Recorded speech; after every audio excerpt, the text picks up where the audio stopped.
పుట్టినప్పటి నుంచి ఉన్న దరిద్ర బాధలు, ఆర్థిక ఇబ్బందులు అన్నీ పోవాలంటే మీ చేత్తో ఒకసారి ఎక్కడైనా వేప మొక్కను నాటండి. ఆ వేప మొక్కకి నీళ్లు పొయ్యండి. ఆ వేప మొక్క చుట్టూ 3 ప్రదక్షిణలు చేయండి. ఎందుకంటే సాక్షాత్తు వేప మొక్క నుంచే కృష్ణానది ఆవిర్భవించిందని మనకు పురాణాల్లో చెప్పడం జరిగింది. వేప మొక్కకు అంత శక్తి ఉంది.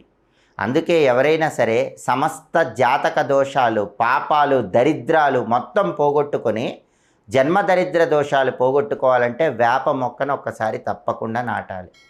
నాటి దానికి నీళ్లు పోసి 3 ప్రదక్షిణలు చేసి వీలైనప్పుడల్లా దాని దగ్గరకు వెళ్ళి ప్రదక్షిణలు చేస్తూ ఉండాలి. అప్పుడు అవసరానికి చేతిలో డబ్బు అనేది నిలబడుతుంది. అలాగే ఈ జన్మ దరిద్ర దోషం పోవటానికి శివాలయ ప్రాంగణంలో ఒక ప్రత్యేకమైన దీపాన్ని వెలిగించాలి. ఆ దీపం ఏంటంటే ఎప్పుడైనా సోమవారం శివాలయానికి వెళ్ళి శివాలయ ప్రాంగణంలో